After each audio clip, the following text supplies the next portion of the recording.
Baker Mayfield has been named the Carolina Panthers starting quarterback for week 1. That's not exactly surprising. There's a reason they made a move to go get him. And, I mean, look, Carolina brought in 2 new quarterbacks. They traded for Baker Mayfield. They drafted Matt Corral. They did that because they did not believe in Sam Darnold, the quarterback they currently had on their roster. So people that thought Sam Darnold were going to start, Sam Darnold was only going to start if Baker Mayfield didn't play very well when they traded for him. And I am so dang excited about the Carolina Panthers this fall. I can't wait to watch them. And look, I've been excited about this team frankly, for years. They hired Matt Rule going into their 2020 season, and it's been a roller coaster, maybe a train wreck ever since. They've had 3 starting quarterbacks in 3 years. This is year 3 with Matt Rule. This is the 3rd starting quarterback in as many years. They started with Teddy Bridgewater. Last year was Sam Darnold. This year it's Baker Mayfield. And man, I so badly want this to work out. I really, really want Baker Mayfield to be the answer for Carolina. And I actually think he's going to do well in Carolina this fall. I think Baker Mayfield's going to do a pretty good job. I think what's cool about this is that Baker Mayfield is once again an underdog. If you think about Baker Mayfield's career, when has Baker Mayfield played the best football in his life? He was a walk-on at Texas Tech. He was a walk-on at Oklahoma. Then in Cleveland, his first 2 years went badly. He had 3 coaches in 2 years, and by year 3 in Cleveland, Baker Mayfield was on coach number 4. He had Kevin Stefanski. And by that 3rd year in Cleveland, Baker Mayfield had gone from a Heisman Trophy winning number 1 overall pick to an underdog. He had a lot of people doubting him. And Baker Mayfield does his best work in that kind of environment, when people are doubting him, when he has something to prove. That year 3 in Cleveland, Baker Mayfield threw 26 touchdowns and 8 interceptions. He led the Browns to the first playoff win in years, and he had his best touchdown-to-interception ratio of his entire career. Then after doing that, he gets hurt the next year. They don't play that great. Cleveland decided to dump Baker Mayfield and replace him with Deshaun Watson. And man, I would feel pretty disrespected if I was Baker Mayfield.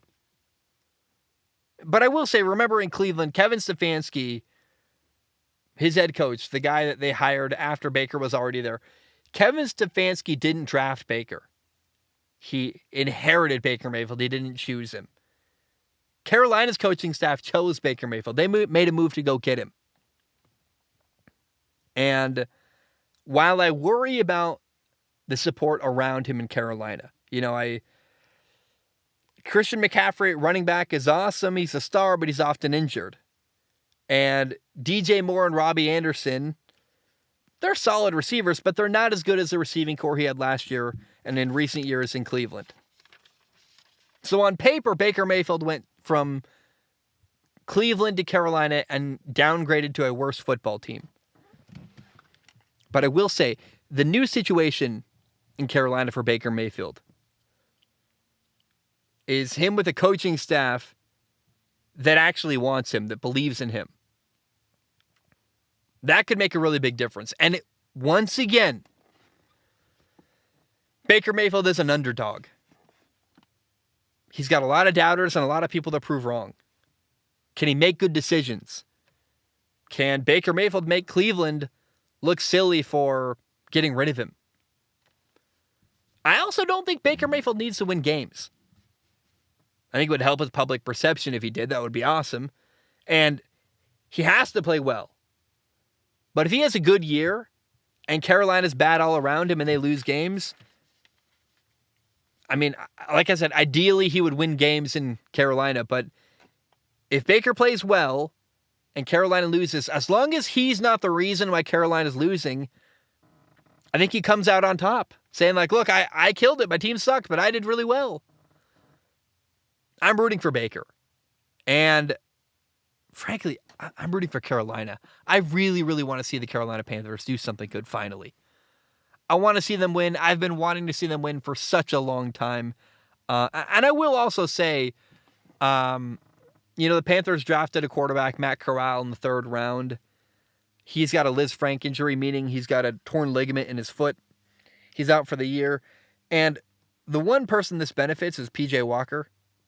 Carolina had 4 quarterbacks on their roster: Matt Corral, Sam Darnold, Baker Mayfield, and P.J. Walker. They weren't going to keep all 4. It would have been a crowded quarterback room. Matt Corral's injury is going to help P.J. Walker stick around and stay on the roster, and I'm happy for P.J. Walker. But most importantly, I'm really excited to watch Baker Mayfield, see if he can prove himself this year. Can he make Cleveland look silly for getting rid of him? And I hope Baker can play well, play at a high level, and I am so very much rooting for Baker Mayfield. A lot of people hate him. I don't really get the hate, but I think Baker's got a lot of heart, a lot of attitude. He's a guy who's been an underdog before, and in this situation, as an underdog, I think Baker Mayfield's going to thrive. And I'm excited to watch him this year.